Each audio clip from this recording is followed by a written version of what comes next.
The light of the Rosy Cross is a distilled journey through the hidden teachings of the Rosicrucians, a mystical brotherhood devoted to truth, transformation, and the inner path to spiritual illumination. This work presents the essence of their ancient wisdom in clear, timeless language, guiding the listener from the silence of the unmanifest to the luminous return of the awakened soul. Through themes both mystical and metaphysical, it unveils the soul's descent into form, the sacred harmony of dual forces, the invisible rhythms that govern creation, and the soul's great task of remembrance. It is not a book of beliefs, but a lantern for the inner traveler, one who senses that truth lives not in doctrines, but in the unfolding of their own divine nature. This is the path of the rose and the cross, a path not just of knowing, but of becoming. Chapter 1. The Hidden Order and its Origins. Among the shadows of history and whispers of mystic truth, there exists the idea of a secret brotherhood, an invisible fellowship bound not by temples or oaths, but by a shared understanding of the deeper laws of the universe. Known to the world as the Rosicrucians, they have been credited with vast knowledge of hidden forces, esoteric science, and spiritual alchemy. Yet, any sincere seeker quickly discovers that what the world often calls Rosicrucian rarely reflects the true nature of this ancient wisdom. The Rosicrucians have never been a public fraternity in the traditional sense. They do not issue membership cards or open their doors to anyone offering coin or curiosity. Unlike the many self-proclaimed orders bearing similar names, the real Rosicrucians do not solicit members, nor do they advertise their presence.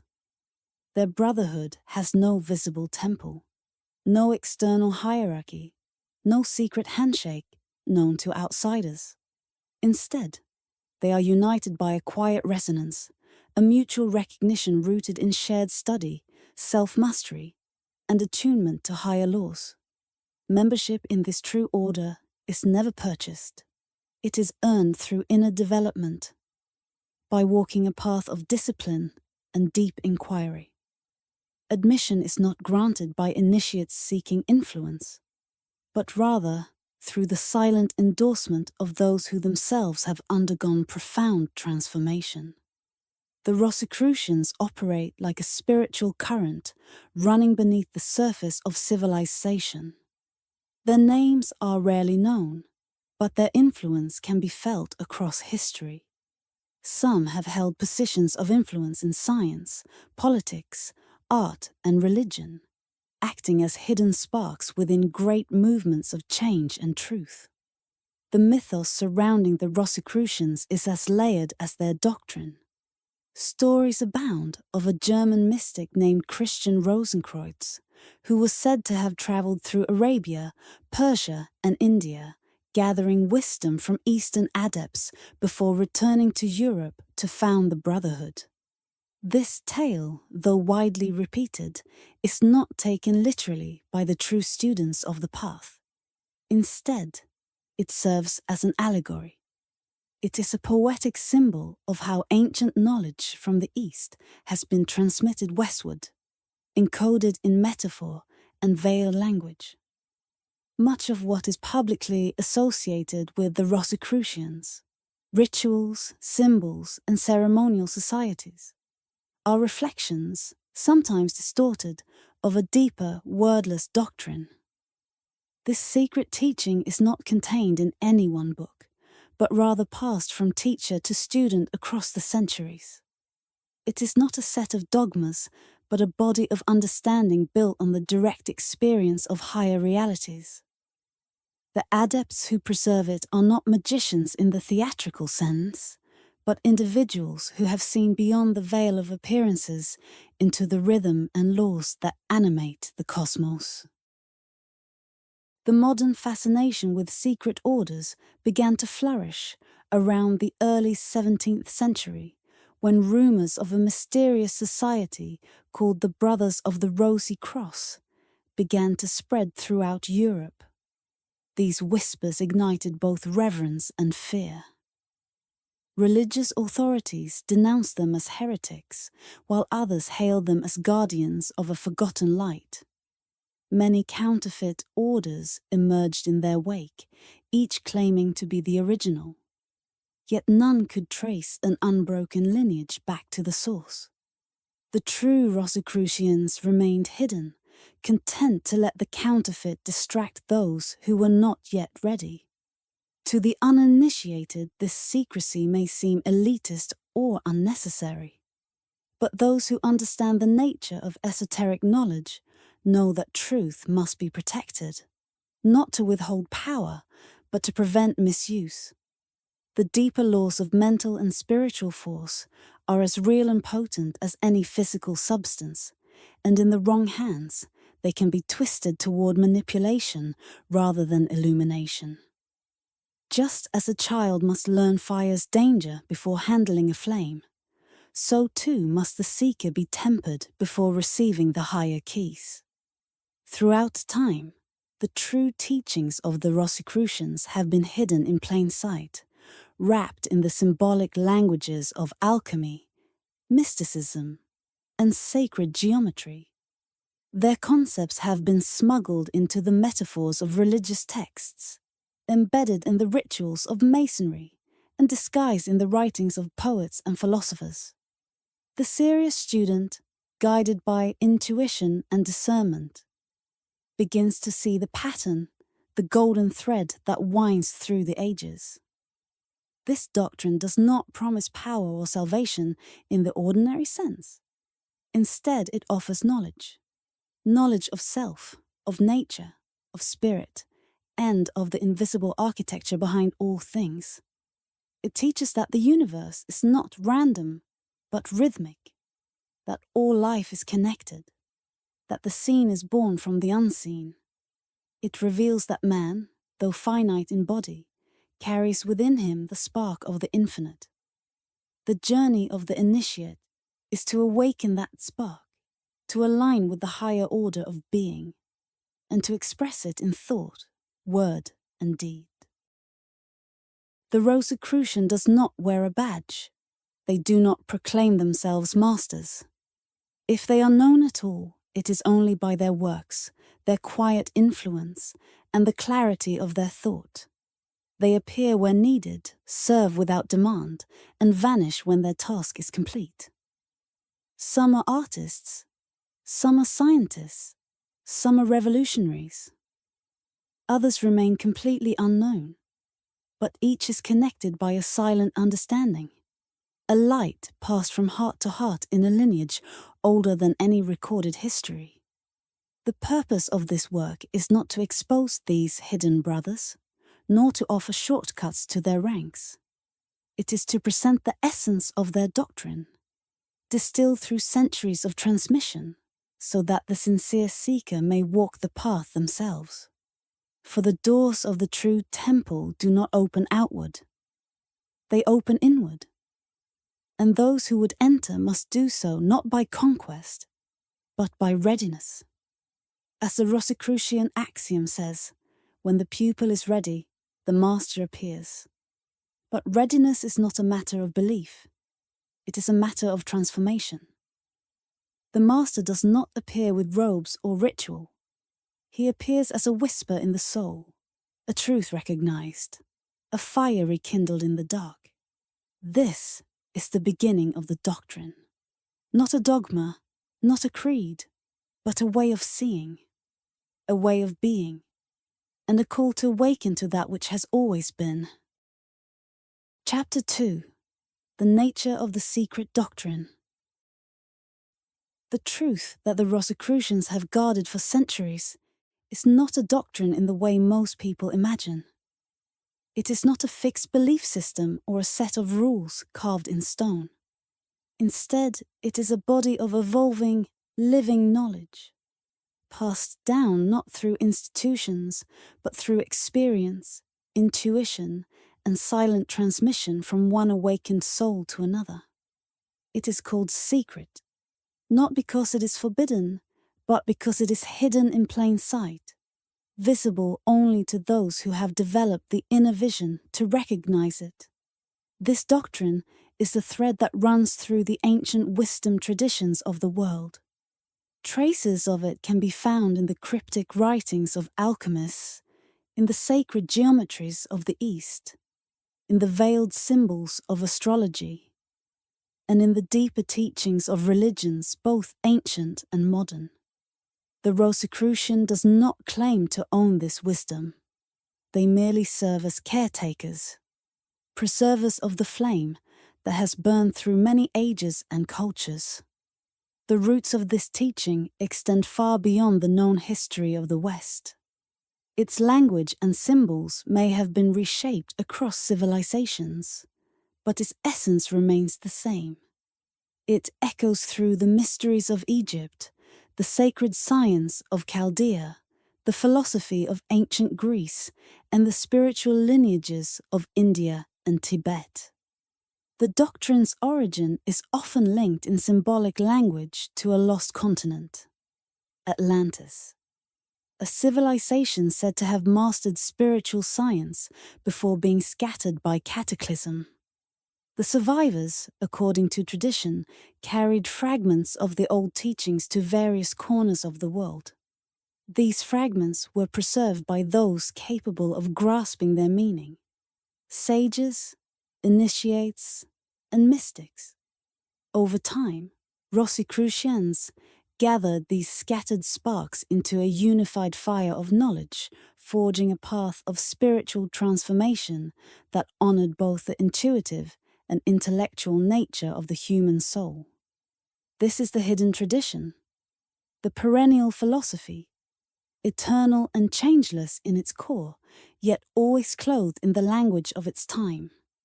Yet why, the seeker may ask, has this teaching been kept secret? The answer lies not in elitism, but in understanding. Just as a seed must remain buried before it can germinate, so too must spiritual truths remain concealed until the seeker is ready. The untrained mind, grasping prematurely at truths it does not yet understand, may distort them or apply them in ways that harm rather than heal. Power without wisdom is dangerous. Knowledge without maturity can be destructive. The Rosicrucians know that true spiritual knowledge cannot be handed over like an object. It must be earned through purification, contemplation, and self-discipline. That is why their symbols are always layered in meaning. One surface for the world, another for the initiate, and a deeper core only accessible through personal realization. The ancient axiom applies here as always. To the unprepared, nothing is revealed. To the prepared, everything is shown. The Secret Doctrine teaches that reality is layered. The material world is only the outermost shell. Beneath it lies the world of forces, energies, and archetypes, the hidden currents that shape all things. Deeper still is the world of pure spirit, the essence of all that is. The initiate learns to perceive these layers and to move between them. In doing so, they begin to understand the inner mechanics of life, mind, and matter. One of the most powerful aspects of the Secret Doctrine is its teaching of correspondence. As above, so below. As within, so without. This principle teaches that every aspect of the cosmos is mirrored in every part. The movements of stars reflect the movements of thought. The transformation of metals mirrors the transformation of the soul. The doctrine is not only knowledge, it is a method of inner alchemy, a process through which the student becomes something more than they were. But unlike the material sciences of the modern world, the Rosicrucian approach is not analytical in the usual sense. It is symbolic, intuitive, and experiential. Symbols are keys, not decorations. They speak directly to the inner self, bypassing the linear mind. A rose entwined around a cross is not just an image. It is a statement about the union of opposites, the blossoming of divine consciousness through the suffering and trials of material life. Over time, some elements of the doctrine have been shared more openly, as the world has become more receptive. Theosophy, Eastern spirituality, and modern metaphysics have all carried echoes of the Rosicrucian current. Books, lectures, and schools have appeared bearing fragments of the old teachings, sometimes faithfully transmitted, sometimes distorted by ego or commercial intent. Still, the doctrine continues to find its way to those who are ready, drawn by resonance rather than reason. It must also be said that the Rosicrucians do not concern themselves with convincing the world. They do not proselytize or argue. The teaching is there for the one who seeks. The light does not chase the eye. It waits to be seen. When the student begins to ask the deeper questions, who am I? What is real? What lies beyond death and form? The doctrine begins to respond. The symbols stir. The path appears. This is the true initiation. Not the ceremony, but the awakening. Not a robe or a title, but a shift in perception. When the outer world begins to dissolve into patterns and meaning, when every event begins to feel like a signpost, the initiate steps through the threshold. The secret doctrine is not a collection of ideas. It is a mirror. It reveals only what the seeker is willing to see in themselves. To those with eyes to see, the world is full of teachings. A falling leaf, a spiral galaxy, a breath, a dream. Each holds the essence of the same law. The Rosicrucian path is the art of reading these signs. The doctrine teaches that there is no separation between spirit and matter, no line between self and cosmos. All is one, vibrating in different octaves, dancing to the same eternal rhythm. And yet, for all its depth and power, the secret doctrine remains humble. It does not promise miracles or instant enlightenment. It offers a path, a set of principles, and a discipline of the soul. It calls not to the curious, but to the committed, not to those who seek escape, but to those who seek truth, no matter where it leads.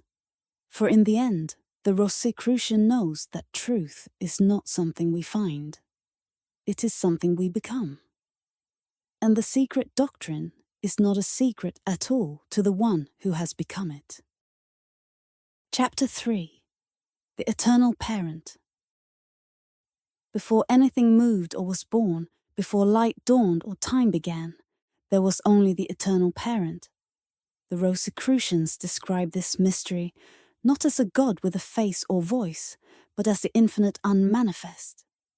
Beyond form, beyond thought, beyond the reach of even the most exalted imagination. This is not a being, but being itself. Not light, but the darkness from which light is born. Not spirit in the way we understand it, but the very source from which spirit flows.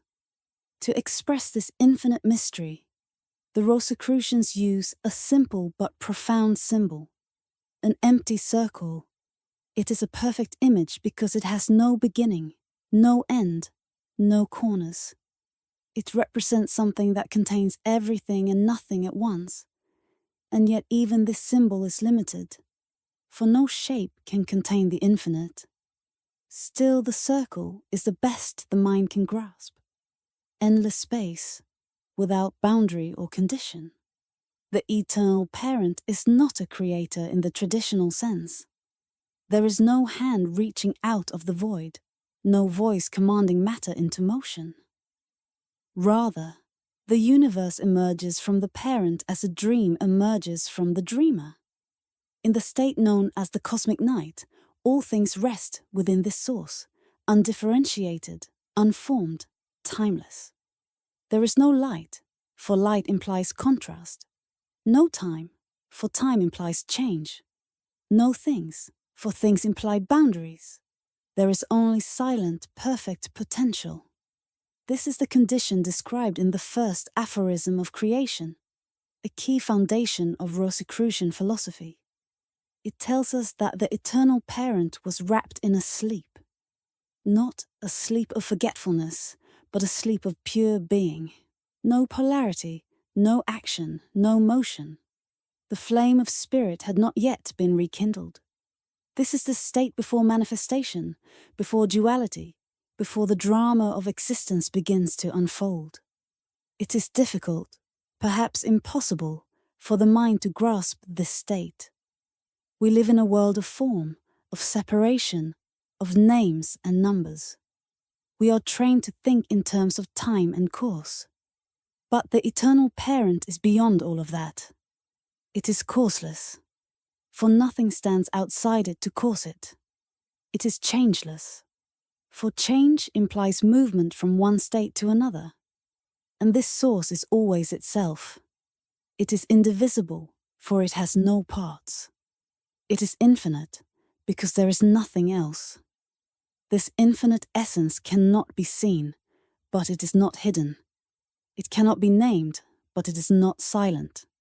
It is the ground of all reality, the stillness beneath every motion, the silence beneath every sound, the void that births all form. To the uninitiated, it may seem like nothing, but to the awakened heart, it is everything. The mystics have always said, neti, neti, not this, not that, because whatever you can name, it is not, and yet everything you name comes from it.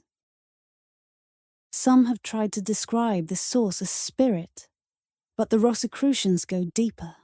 Spirit itself is a manifestation, a flame that rises from the unlit essence. The eternal parent is beyond both spirit and matter. It is the root of both, the well from which they flow. Just as a flame is born from invisible gas, just as light emerges from the dark womb of space, so does spirit rise from this hidden foundation. In the language of the initiate, the eternal parent is both nothing and everything. It is the uncarved block, the blank page, the still water before a single ripple disturbs it. It is no thing, not because it lacks being, but because it transcends the concept of things entirely. It is the ocean before the wave, the silence before the word, the space before the star. And from this vast stillness, manifestation begins. Slowly, imperceptibly, the dream stirs. The cosmic night begins to fade. This is not the beginning in a chronological sense, but a turning of the wheel, the start of a new cycle. The eternal parent does not change. It begins to express. The first breath of spirit is drawn. The first movement of time is born. This is the dawn of the cosmic day. It is said that rhythm is the law of all things. Just as night follows day and breath follows breath, so too the universe follows cycles of sleep and awakening. The parent does not wake in the way a human wakes. It dreams, then dreams a new dream. It is forever itself, but its expressions come and go, like seasons upon the face of eternity. This pattern of rest and movement is echoed in the teachings of many traditions. Brahma's days and nights, the great breath, the ebb and flow of Tao. The Rosicrucians understand this rhythm not only as cosmic truth, but as personal truth. Just as the eternal rests before creation, so must the soul find stillness before transformation. Just as the cosmos moves from silence into song, so must each initiate awaken from their own slumber. In contemplating the eternal parent, the student is urged not to imagine, but to feel, to rest the mind and let the intuition speak. For the parent is not a concept, but a presence. It is what is always here, beneath the thoughts, behind the images, inside the silence. It is not an idea you learn, but a truth you remember. And yet, paradoxically, this nothingness contains all things. Within it lies the possibility of galaxies, gods, souls, and stars. It is pure potential, waiting to be born. And as we shall soon see, from this boundless stillness, a single point arises, a flicker in the void, the first breath of becoming. The circle will remain, infinite and untouched. But within it, the dance begins. The eternal parent does not command or control. It allows. It supports. It gives without giving. The universe unfolds from it as naturally as a flower from the bud, or a melody from silence. It is both source and sustainer, but never dictator. Its power is in its presence, not in its force. Those who walk the path of the Rosy Cross begin with this recognition, that all things are rooted in the infinite, that every atom sings a hymn to the parent, and that within every soul lies the memory of that perfect stillness. The journey ahead may lead through light and shadow, through transformation and trial, but its beginning and its end are always the same.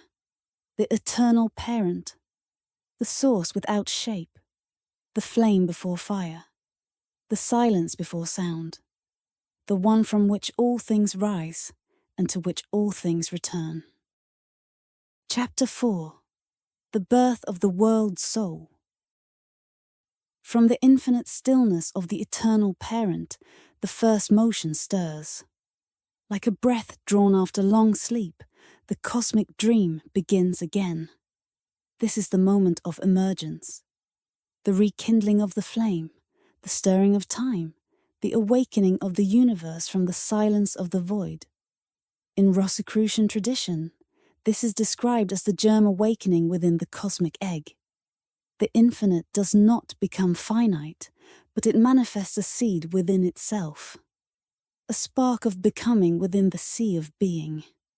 This first act of manifestation is not the creation of the world as we know it, but the birth of the world's soul.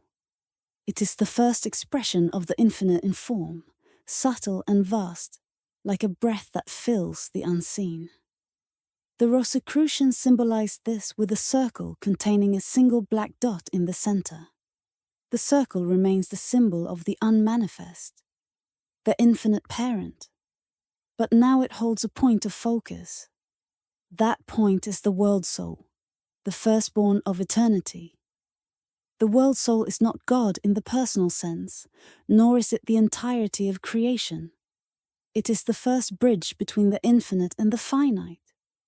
It is the life force from which all things will eventually emerge. From this single center radiates the pattern of the cosmos, the sacred geometry of stars, atoms, and souls. It is the breath of the parent shaping form, the dream becoming aware of itself. All ancient traditions speak in their own language of this moment. The Greeks called it the anima mundi, the soul of the world. The Hindus speak of Brahma emerging from the cosmic egg. Mystics of the West call it the logos, or the word, an utterance of divine will that gives shape to the formless. In every case, it is the same truth described through different symbols. From the heart of the infinite, the first motion begins, and with it, life as we know it. Time begins here, not eternal being, but measured becoming. Before this, there was no time, because there was no change. But now, with the world soul's emergence, time awakens, action begins. The first pulse, the first rhythm, the first polarity. The great cycle turns again. From one comes two. From stillness comes motion. From unity, the suggestion of diversity. This moment is not a single event in the past. It is a principle that lives in every moment of creation. It happens again and again, in each breath, in every birth, in the unfolding of each thought. The world soul is not just a cosmic principle. It is also the seed within you, the core of your being that links you to the source. The Rosicrucians teach that this soul is clothed not in flesh, but in the most subtle substance imaginable, a body of divine light, more ethereal than air, more refined than thought. From this luminous core will come all the layers of creation, each denser than the last, forming the worlds of matter, mind, and spirit. The world soul weaves its garment from itself, manifesting all forms within the field of its own being. And yet, despite all it becomes, the soul never leaves the parent. The infinite remains untouched, surrounding and holding all within it. The circle never breaks. The parent does not step aside or change. It continues to dream, and in that dream, the world soul unfolds like a lotus from still waters. The image of the cosmic egg has been used for millennia to describe this emergence. Within the sealed egg lies all potential. Invisible processes unfold within, guided by an inner intelligence. No outside force shapes it. Its growth comes from within. And when it is ready, the shell breaks. Life steps forth into manifestation. This is how the Rosicrucian sees the beginning of a universe. And yet, this birth is only the beginning. The world soul awakens not as a fully formed being, but like a newborn. A radiant intelligence stirred by the instinct to grow, to explore, to express. Within it burns the desire to know itself, to shape itself, to become. The will to live, to evolve, to create. All of this is contained in the world soul from the very first moment. It does not know what it is, but it knows that it is. It stretches, it stirs, and it begins to spin the great web of existence. From itself it generates time and space, light and darkness, energy and form. It is the architect and the blueprint, the artist and the canvas. All things that will come are already present within it in seed form. The world soul is not a god in the mythological sense, but it carries divine power. It is the heart of all laws, the intelligence behind all patterns. Planets orbit by its will, atoms dance by its rhythm. Every law of physics, every truth of mathematics, every force of nature is a shadow cast by its presence. Yet it is not bound by any of these things. It is the cause, not the consequence. This moment of emergence is the dawn of the cosmic day. Just as the sun rises after a long night, the world soul brings light to what was dark, order to what was undifferentiated. But even this light is not yet the light we know. It is the first spiritual flame, the flame of consciousness, of will, of cosmic memory.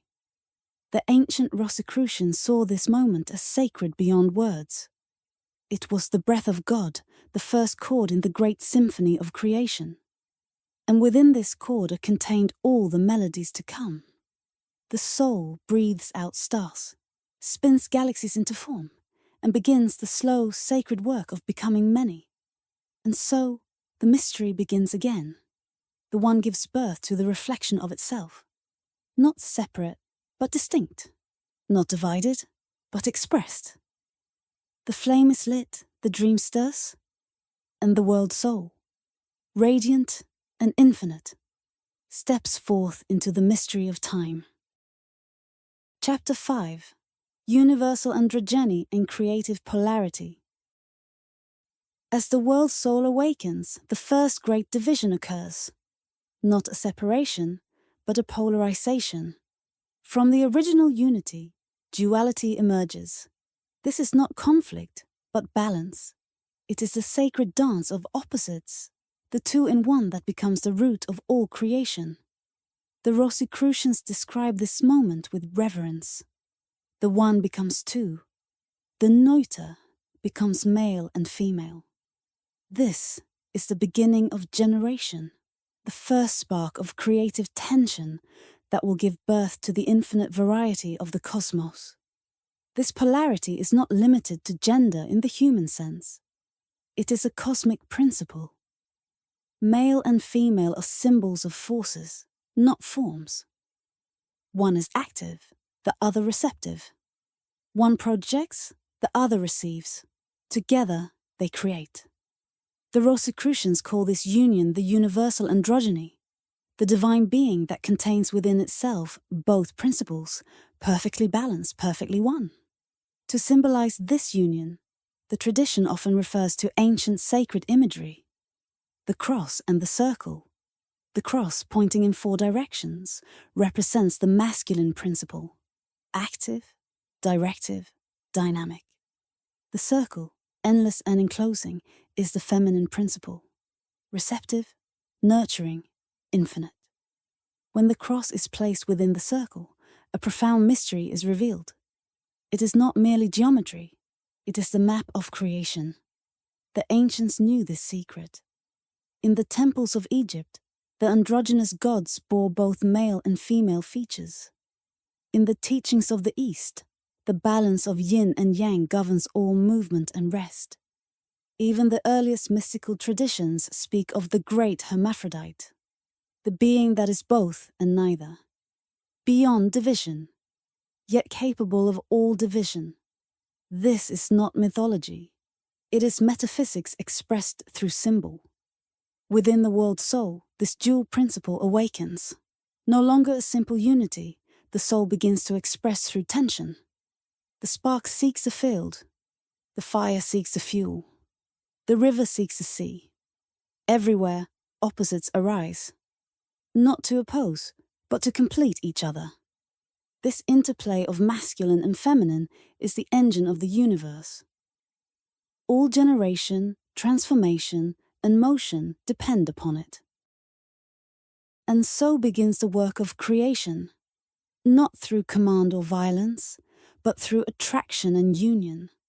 The Rosicrucians teach that nothing is born without this sacred interaction. Light and darkness, heat and cold, expansion and contraction. All are reflections of the original polarity. Every particle, every star, every cell in the body bears the imprint of this dual force. It is the signature of the world soul. This teaching is not merely poetic, it is scientific in the highest sense. Modern physics, though blind to its own metaphysical roots, has begun to rediscover what the ancients knew. At the heart of every atom lies a dance of opposites, positive and negative, proton and electron. These are not just charges. They are symbols of deeper forces. The attraction between them is not accidental. It is the echo of the first division. Even on the level of thought and emotion, the principle holds true. Every idea has its counterpoint. Every desire stirs its complement. The human psyche is shaped by the interplay of masculine and feminine energies, regardless of biology. Each person is a microcosm of the great hermaphrodite, a unique blend of action and reflection, strength and softness, will and intuition. The Rosicrucian understands this inner polarity not as a conflict to be resolved, but as a union to be realized. The goal is not to choose one side, but to awaken both and then unite them within. This is the alchemical marriage, the inner reconciliation that brings balance, power, and peace. When the inner male and female embrace, the soul becomes whole. And from this wholeness, true creation flows. This understanding also transforms the way we see the outer world. Nature is not random, nor is it divided. It is a harmony of opposites in constant play. The storm and the calm, the seed and the blossom, the sun and the moon. Each reveals a truth of the universal polarity. To the awakened eye, the world is a living symbol, constantly reenacting the original moment of androgynous emergence. In human life, the sexual distinction mirrors this cosmic truth. But here again, the Rosicrucian does not stop at the surface. Sexuality is sacred not because of biology, but because it points to something higher. The creative force behind all life.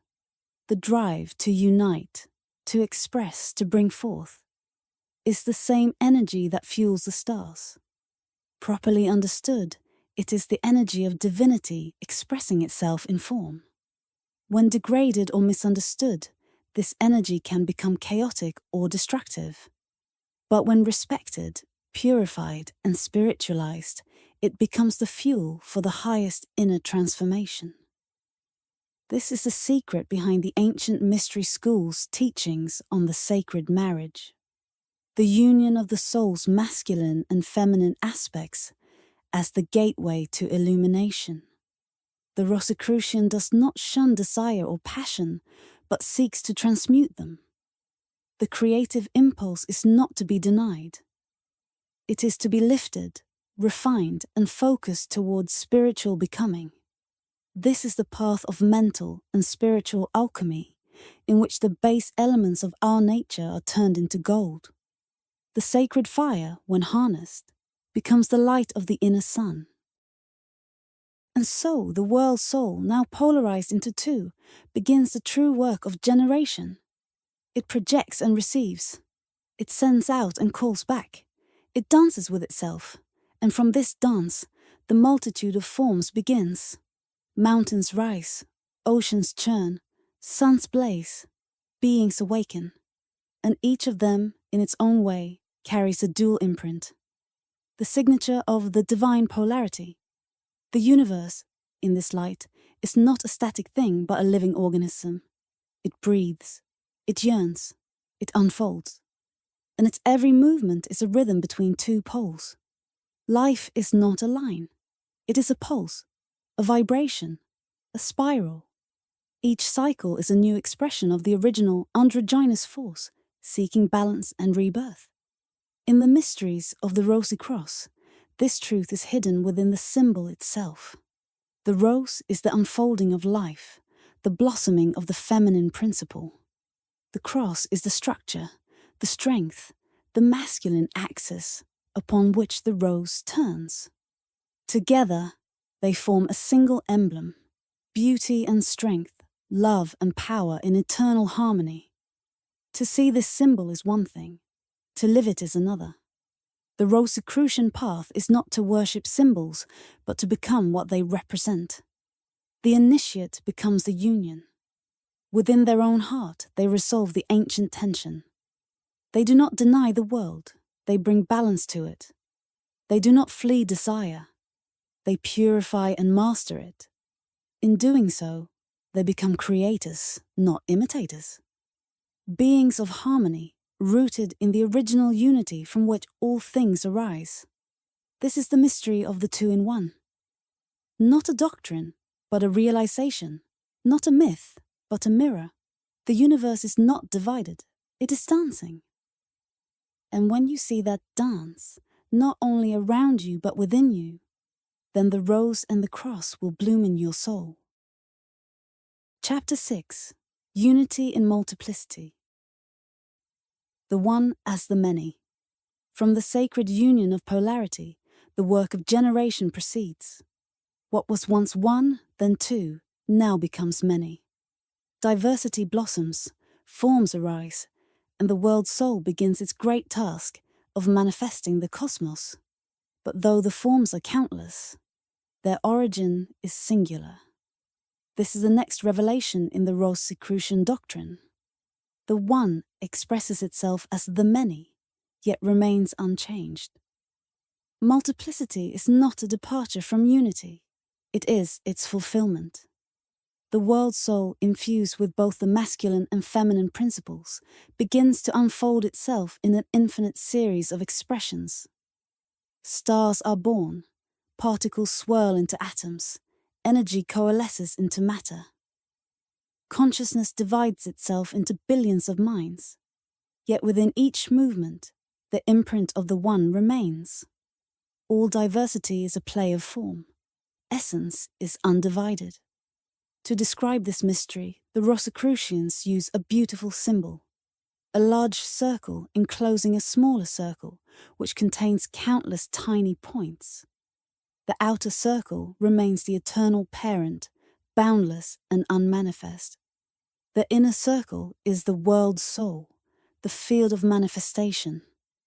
And the points are the individual lives, the sparks of spirit moving within the great dance of becoming. Though separate in appearance, they are united in source. This truth, known by mystics across cultures, is the foundation of esoteric wisdom. In every individual lies a fragment of the whole, not a broken piece, but a reflection of the totality. The soul is not severed from the divine. It is the divine in a particular expression. The waves that crash upon the shore are not separate from the ocean. They are the ocean, moving in rhythm, playing out its nature in 1,000 unique ways. And so, the Rosicrucian does not see the world as divided, nor humanity as fragmented. Beneath every mask of identity, race, nation, name, role, there is only the one playing many roles. The sage sees through the illusion of a separation. They look at a stranger and recognize a hidden kinship. They look within and feel the echo of the whole universe. This is not mere philosophy. It is a lived truth, one that transforms the way a person moves through the world. When you realize that every being is a center of divine life, you begin to treat the world differently. Judgment gives way to compassion. Control gives way to harmony. The struggle to dominate becomes the desire to serve, to uplift, to honor the light in others. This is not to say that differences are denied. On the contrary, the Rosicrucian celebrates diversity. Each form is unique, and each carries something sacred. The tree and the stone, the flame and the wind, the bird and the human. Each has its place in the grand design. The error is not in seeing differences. The error is in forgetting the unity beneath them. The ancient wisdom traditions have always known this. The Vedic seers spoke of the one reality behind all names and forms.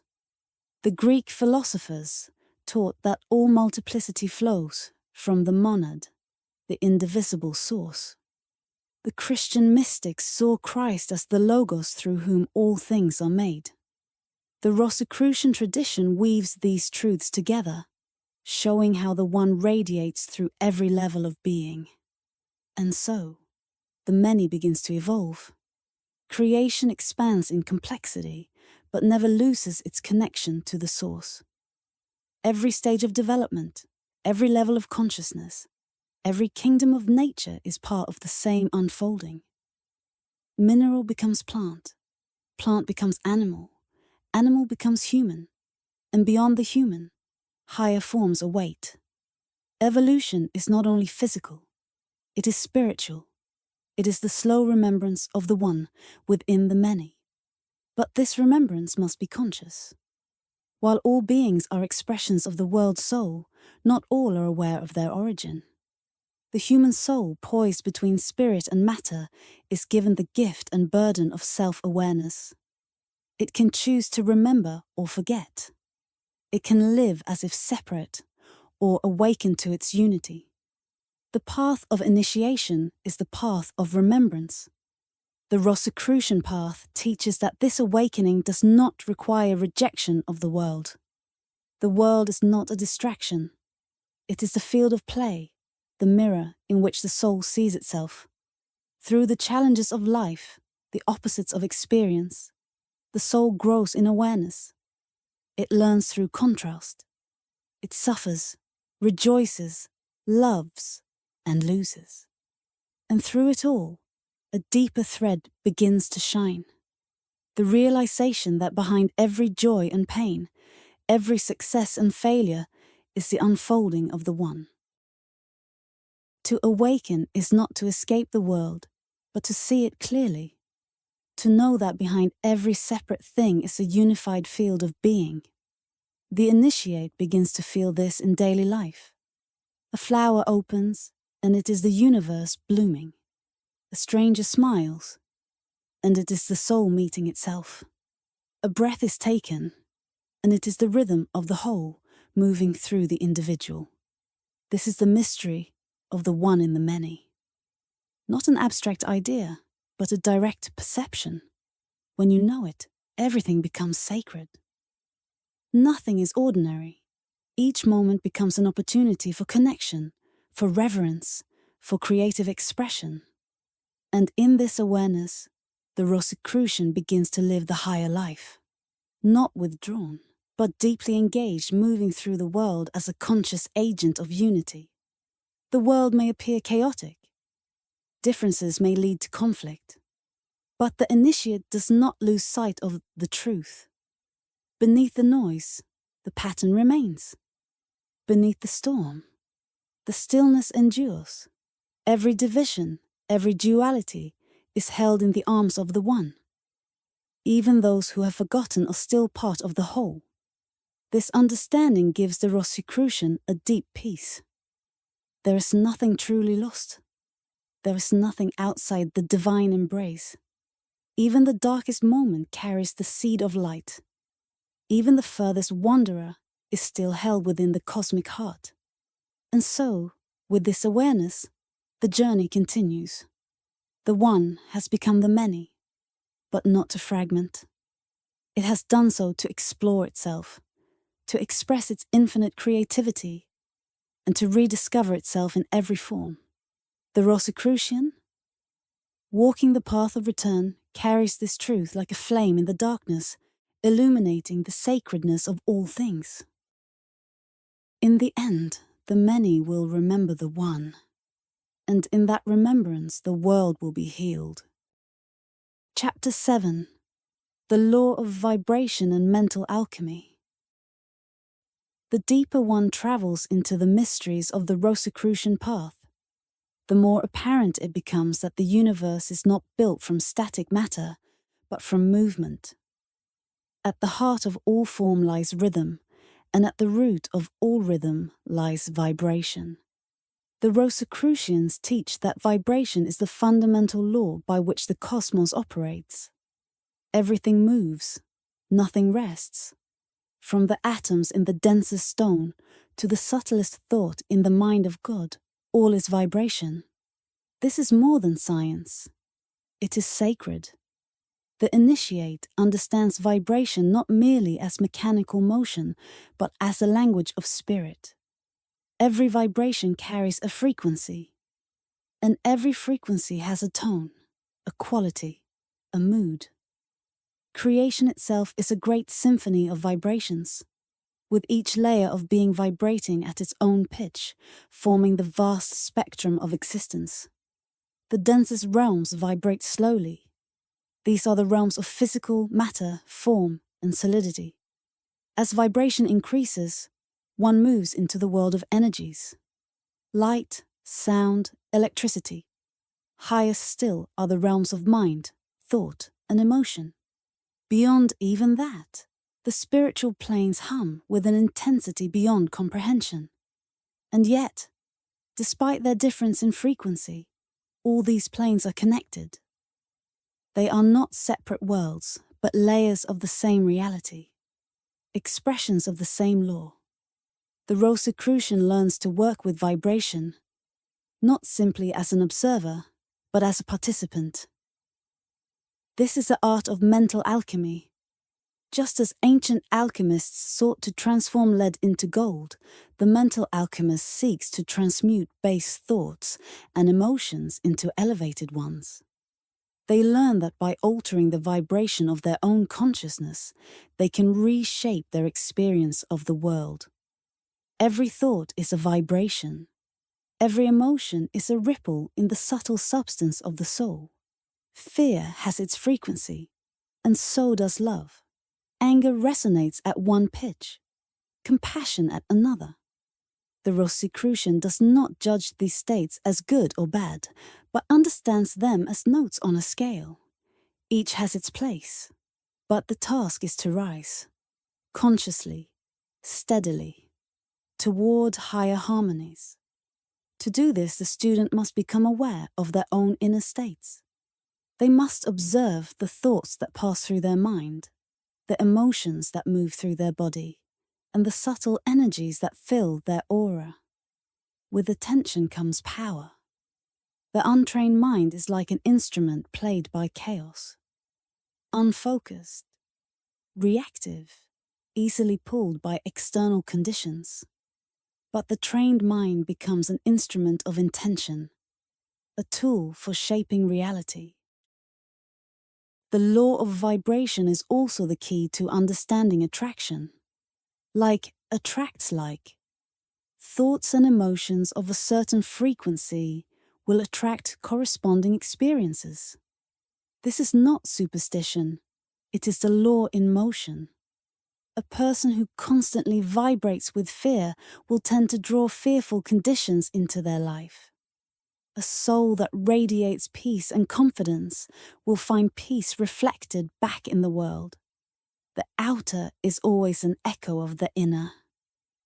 This principle has been known to mystics for ages. The ancient Hermetic teaching, as within, so without, is not merely a metaphor. It is a vibrational truth. The universe responds not to what we wish for, but to what we are. Our innermost states radiate outward and shape the field of experience. The Rosicrucian does not try to control the world. They master themselves, and in doing so align with the deeper rhythms of creation. Mental alchemy begins with observation, but deepens through discipline. The initiate learns to shift mental states at will. They recognize when a thought lowers their vibration and choose a higher one. They face emotion without repression, and with practice, transform it into wisdom. This is not about denial or suppression. It is about conscious transmutation. Just as steam is not the denial of water, but its transformation, so too elevated thought is not a rejection of lower feeling, but its refinement. This path requires patience. Old patterns resist change. The mind clings to familiar grooves. But the Rosicrucian knows that every act of conscious effort reshapes the soul's vibration. Like a tuning fork adjusting to a new pitch, the self can be brought into harmony over time. The more this harmony is achieved, the more clearly the inner voice can be heard. The whisper of the world soul guiding from within. The law of vibration also explains why spiritual practices, meditation, prayer, mantra, visualization are so effective. These are not merely rituals. They are methods of tuning the self. Sacred sound carries a frequency that uplifts. Silence clears the field for higher impulses. Visualization focuses the mind on images of truth and beauty, raising the internal tone. Every technique is a form of inner alchemy, a conscious shaping of the soul's vibration toward light. The Rosicrucians also understand the power of environment. Places carry vibration, so do objects, colors, sounds, even memories. A temple is not sacred because of its walls, but because of the frequency cultivated within it. Similarly, the mind can be a temple, or a battlefield. The initiate learns to create inner and outer environments that support higher states, knowing that vibration is always being absorbed or emitted. One of the great secrets of vibration is that higher always dominates lower. A strong, steady vibration will lift weaker ones into resonance. This is why the presence of a peaceful person can calm a room. It is why love can transform hate. The higher frequency displaces the lower, not by fighting it, but by surpassing it.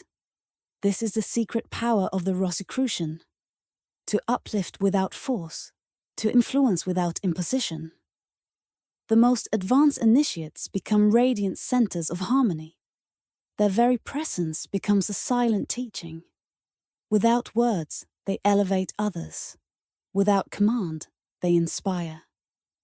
They do not need titles or followers because their vibration speaks louder than anything else.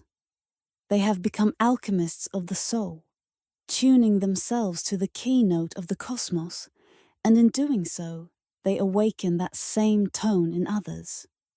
And so, the law of vibration is not only a cosmic principle, it is a path of transformation.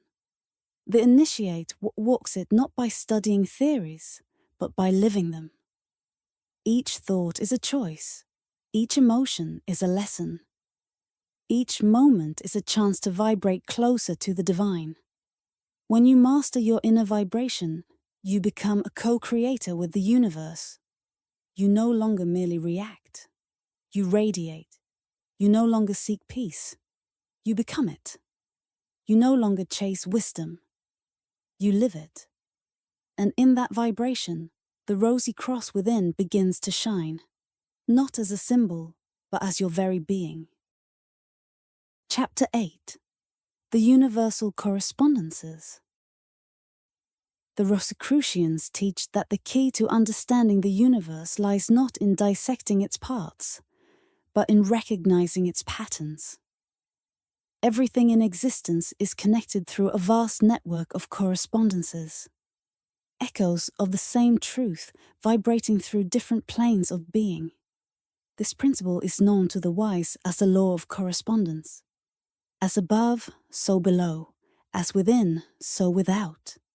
It is not merely a poetic phrase. It is a sacred formula, the blueprint of all creation. In the Rosicrucian worldview, the universe is a living organism, and each part reflects the whole. The stars mirror the structure of the soul. The human body reflects the proportions of sacred geometry. The cycles of nature reveal the rhythms of spiritual evolution. Nothing is isolated. Nothing stands alone. Every level of reality, from the physical to the spiritual, is governed by the same laws, expressed in different languages. This is why the Rosicrucians study symbols. A symbol is not just an artistic flourish, it is a condensed truth, a bridge between the seen and the unseen. A circle, a triangle, a cross. Each one holds layers of meaning. They are not invented by humans, but discovered within the structure of the cosmos. The deeper the initiate looks into any true symbol, the more layers they uncover. Like a prism, it breaks the light of truth into many rays, yet remains one at its core. Consider the rose and the cross, the central emblem of the Rosicrucian path. The rose, with its unfolding petals, represents life, love, and evolution. It is the soul in bloom. The cross, fixed and balanced, represents matter, structure, and sacrifice. It is the field upon which the soul is tested and transformed. When joined, they speak of spiritual awakening through earthly experience. The symbol becomes a map of the initiate's journey, the blossoming of divinity within the crucible of form. But symbols are only the beginning. The initiate soon learns that all things are symbols, objects, events, elements, even numbers and colors. Fire is not just heat. It is will, passion, purification. Water is not just fluid. It is emotion, intuition, receptivity. The planets are not merely distant spheres. They are archetypal forces, mirrors of the energies within the human soul. The correspondence is not imagined. It is experienced. It is lived. This insight transforms the way one reads the world. Everything becomes meaningful. The outer world becomes a reflection of the inner world. Dreams reveal truths through images. A storm outside might mirror a storm within. A coincidence becomes a message. The initiate no longer walks blindly. They read creation like scripture, knowing that each line was written by the same hand. The science of correspondences forms the basis of sacred systems like astrology, numerology, alchemy, and the Kabbalah. These are not superstitions or games. When rightly understood, they are precise tools for navigating the inner and outer worlds. They reveal patterns that repeat across time and space, connecting the macrocosm with the microcosm. The human being is not separate from the universe, but is a reflection of it in miniature. A walking temple of stars. Astrology, for instance, is not simply about predicting events. It is about understanding the archetypal energies that shape one's character, cycles, and spiritual lessons. The planets and signs are not causes. They are indicators, like the hands of a cosmic clock. They show what time it is within the soul's journey. The Rosicrucian uses this knowledge not to become bound by fate, but to align with purpose. In alchemy, the transformation of metals becomes a metaphor for the transformation of the self. Lead represents ignorance, heaviness, the unrefined ego. Gold represents illumination, balance, the awakened soul. The true alchemist is not turning metal into treasure. They are turning the base aspects of their nature into spiritual gold. Every stage of the alchemical process, calcination, dissolution, conjunction, reflects a stage in the inner work of the initiate.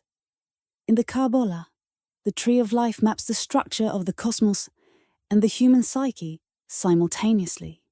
Each sphere, or sephira, represents a divine principle, a state of consciousness, a level of creation. The paths between them are the movements of spirit through experience. This is not theory. It is a map that comes alive in meditation, dream, and ritual. It becomes a mirror through which the seeker comes to know both God and self. The principle of correspondence also empowers the initiate to work with spiritual forces. Ritual and ceremony are not empty acts. When performed with knowledge and intention, they create resonance. A word spoken with focus can open doors in consciousness. A gesture made with clarity can align the subtle body. A symbol meditated upon can activate dormant energies. These acts are effective not because of superstition, but because they vibrate in harmony with greater realities. All true magic, as understood by the Rosicrucians, is based on correspondence. Magic is not the violation of natural law, but its conscious use.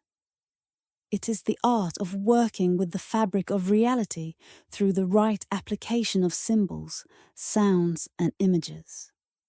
The magician does not impose their will upon the world. They align their will with the deeper currents of the cosmos and move in harmony with them. But with this power comes responsibility. The initiate must be purified in intent. To misuse the law of correspondence is to invite imbalance. The deeper one sees into the fabric of reality, the more care must be taken to act with reverence and integrity. The Rosicrucian is not a manipulator, but a servant of harmony. They act not for personal gain, but for the upliftment of all. This sacred science also explains why prayer, meditation, and spiritual study have such profound effects. These acts elevate the vibration of the individual, aligning them with higher planes. They are not escape, but alignment. To contemplate the divine is to attune oneself to it. To study wisdom is to draw it into one's being. The initiate becomes what they contemplate. And so the world is no longer mundane. It is a living temple, full of signs and symbols, waiting to be read. Every rock, tree, star, and sound becomes a doorway into deeper knowledge. Every moment becomes a ritual, every thought a spell, every breath a communion. The veil between worlds grows thin, and the initiate walks in both realms at once. This is the path of the Rosicrucian, one who reads the universe with awakened eyes, who sees the divine in all things, and who lives in harmony with the great correspondences. They become a bridge between the worlds, a living symbol of unity, a bearer of the Rosy Cross not as an emblem, but as a way of being. Chapter 9. Spiritual Evolution and the Path of the Adept. Every soul is a traveler. From the first stirrings of consciousness in primitive life to the exalted awareness of the illuminated sage, there unfolds a journey, long, mysterious, and filled with purpose. The Rosicrucians teach that spiritual evolution is the underlying goal of all life. Beneath the surface of history, beneath the drama of nations and the unfolding of science, lies a deeper movement. The awakening of the soul to its divine nature. This evolution is not random, it follows law. Just as a seed contains the pattern of the tree, every soul carries the pattern of its own completion. The universe does not create blindly, it creates with intention. All of nature is an unfolding, a great process of becoming. The stars, the elements, the forms of life, even the changes in human thought, all are part of a single upward spiral. Evolution is the slow return to the source, but now through understanding, not ignorance. In the Rosicrucian view, the soul begins its journey not as a blank slate, but as a spark of the divine clothed in potential. It descends through planes of matter, taking on veils, masks, and limitations. Not as punishment, but as preparation. The soul forgets its origin for a time, becoming entangled in the dance of polarity, the illusion of separation. But even in its darkest moments, the flame remains. Evolution is the gradual reawakening of this inner light. Physical evolution is only the beginning. What matters most is the evolution of consciousness. The body is a vehicle, shaped by conditions, adapting to environments. But the soul is a true traveler, learning through form, growing through experience. Each lifetime is a classroom. Each challenge is a lesson. Each success or failure is part of the curriculum of becoming. At first, the soul is reactive, governed by instinct and desire. It moves with the tides of nature, unconscious of its deeper self. But with time, something shifts. Pain becomes a teacher. Suffering births reflection. The soul begins to ask questions. Why am I here? What lies beyond this life? Who am I beyond this body? These questions are the first signs of spiritual awakening. Once this awakening begins, the path of the adept comes into view. The adept is not one who has escaped life, but one who has learned to master it. They walk a higher path, not because they are better, but because they have remembered more. They begin to live from the inside out. Their values shift. Pleasure gives way to purpose. Reaction becomes response. Fear is replaced by understanding. The path of the adept is a path of discipline, but not of denial. It is not about rejecting the world, but about purifying one's relationship to it. The adept does not flee desire. They transmute it. They do not kill the ego. They align it with the higher will. Every part of the self is brought into harmony. The physical, emotional, mental, and spiritual bodies are refined and integrated. This refinement is a kind of alchemy. The base instincts are not destroyed, but lifted. Emotions are clarified, thoughts sharpened, intentions purified. The adept learns to observe their own mind without attachment, to feel deeply without being enslaved, to act without selfishness. This is not easy work. It is the work of lifetimes. But every step brings greater clarity, greater power, greater peace. The Rosicrucian path does not promise instant enlightenment. It offers a way. a process of unfolding, of initiation into ever deeper levels of reality. The adept passes through trials, not imposed from without, but arising from within. They must face the shadow, transcend illusion, and claim their inner authority. They must learn the language of the soul and the laws of spirit. And when they are ready, doors open. Doors that have always been there, hidden in plain sight. Initiation is not about rituals or titles. True initiation happens in consciousness. It is a shift, a recognition, a sudden seeing. What was once believed is now known. What was once outside is now felt within. The adept realizes they are not separate from the universe. They are a living expression of it. They are not simply moving through time. They are co-creators of reality. This realization brings power, but also humility. The adept knows that they are still evolving, still learning, still refining. They do not claim mastery. They embody it in service. Their authority is silent. Their influence flows from being, not assertion. They become agents of healing, teaching not through preaching, but through presence. Their life becomes the teaching. The Rosicrucians also teach that the path of the adept includes responsibility. With knowledge comes duty. The more light one holds, the more one is called to share it. Not by force, but by example. The world is full of seekers, each at a different stage of awakening. The adept becomes a beacon, a reminder, a gentle guide. They do not convert. They inspire. Spiritual evolution is not a race. Each soul moves at its own pace, following its own path. There is no judgment, only process. What matters is movement, however small, toward the light. Even a single act of kindness, a moment of insight, a spark of compassion can shift the course of a lifetime. The Rosicrucian honors all paths that lead toward truth, knowing that the one expresses itself in many forms.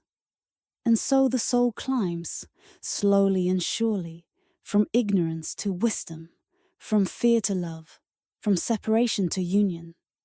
The adept walks ahead, not to dominate, but to illuminate. They are not the end of the path. They are a signpost along the way. Their life whispers, "You are more than you know. You are light in human form. Awaken." This is the call of the Rosicrucian path. Not to escape the world, but to transform it from within. To awaken the divine in oneself, and then to help others do the same. To see every experience as sacred, every trial as a teacher, every moment as a step toward the infinite. The adept does not reach the summit and stop. They become the mountain, offering a path for others to climb. Their silence speaks. Their presence heals. Their life becomes a living cross, rooted in earth, reaching toward heaven, blooming with the rose of awakened spirit. Chapter 10. The Return to the Source. All things that begin must find their way home. The final mystery of the Rosicrucian path is not about acquiring more knowledge or attaining grand powers. It is about return. The journey of the soul, from the depths of materiality to the heights of spiritual awakening, ultimately circles back to its origin. What was once unconscious unity becomes conscious reunion. The drop merges again with the ocean, but now it knows the ocean is itself. The initiate walks the long road, not to escape life, but to fulfill it. The path winds through polarity and multiplicity, through experience and evolution, but its direction is always inward, always upward, always homeward. Each step toward truth brings the soul closer to what it always was, divine, luminous, whole. The Rosicrucians call this the Great Return, the completion of the soul cycle of manifestation. But return does not mean annihilation. The self is not dissolved in some featureless void. Rather, it is absorbed into greater life, greater meaning, greater being. It is not erased. It is exalted. The soul sheds its veils, but not its essence. It remembers its purpose, its path, its power. And in this remembrance, it reclaims its true name. To reach this state, the Rosicrucian does not renounce the world, but transcends it. They live in the world without being of it. They engage with form, but are no longer bound by it. They love without clinging, act without ego, create without grasping. They become like a mirror, reflecting light without holding onto it, clear, still and open. The return to the source is marked by simplicity. The seeker who once sought complex teachings now finds joy in silence. The heart that once longed for answers now rests in stillness. The adept who once practiced many disciplines now embodies them in every breath. There is no effort, only presence. No seeking, only being. This is the highest state described in the mysteries. The fusion of the human and the divine. It is not rare, but it is rarely recognized. It does not come with fanfare or visions, though those may appear along the way. It comes as peace, as light without flame, as truth without words. The soul knows it has returned, not because the journey ends, but because there is nowhere else to go. And yet, even in this state of return, the work continues. The Rosicrucian teaching is clear. The soul that awakens does not withdraw. It serves. It becomes a vessel through which the divine pours itself into the world. It becomes the hands, the voice, the heart of spirit in action, not as a preacher or a prophet, but as a quiet light in dark places. This is the paradox of return. In finding the source, one finds the world anew. Every face becomes a reflection of the one. Every leaf a scripture. Every moment a temple. The separation that once seemed so real dissolves. The seeker sees the eternal parent in all things, and all things in the eternal parent. The Rosicrucian now lives without fear, for they know they cannot be lost. They speak without pride, for they know the truth needs no defense. They give without condition, for they know they lose nothing. In their eyes is compassion, in their step, purpose, in their presence, peace. And so the great cycle completes. The soul born from silence, moving through light and shadow, through desire and discipline, through ignorance and illumination, returns to the silence. But now it sings, now it shines, now it serves. This is the meaning of the Rosy Cross, the journey of the soul through form, the sacrifice of the spirit for the sake of experience, the flowering of consciousness through the trials of life, and the final return. Not as a fragment, but as a flame. The circle is closed. The cross is radiant. The rose is in full bloom. You are what you have always sought. You are home. Thank you for listening.